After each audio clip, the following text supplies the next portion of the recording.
Nous allons prier pour notre dernier point. La chose est que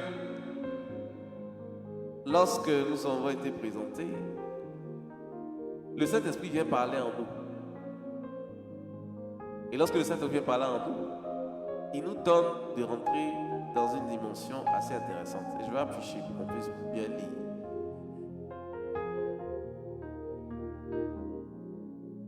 La Bible dit que ainsi donc, frères, à partir du verset 12, nous sommes débiteurs, mais non de la chair, pour vivre encore selon la chair. Si vous vivez selon la chair, vous allez mourir. Mais si, par l'esprit, vous faites mourir les actions du corps, vous vivrez. Car ceux qui sont conduits par l'Esprit de Dieu sont fils de Dieu. Et vous n'avez pas reçu un esprit de servitude pour être encore dans la crainte. Mais vous avez reçu un esprit d'adoption par lequel nous crions Abba Père. On nous rappelle ici que nous sommes des fils, des filles. Nous avons été adoptés. Nous appartenons. Nous avons reçu un esprit d'adoption.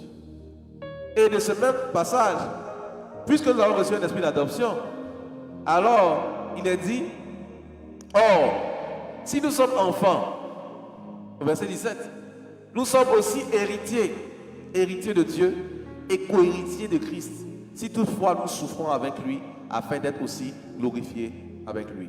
Et ce sera notre dernier point pour la prière pour aujourd'hui.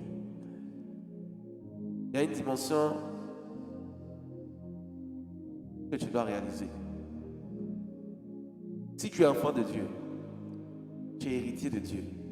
Héritier veut dire que tout ce qui appartient à Dieu t'appartient. Et si tu es héritier, c'est parce qu'il y a un héritage. Alors nous allons prier. Que ton héritage soit activé. Que ton héritage soit là. Que l'héritage que Dieu a prévu pour toi se présente maintenant à toi.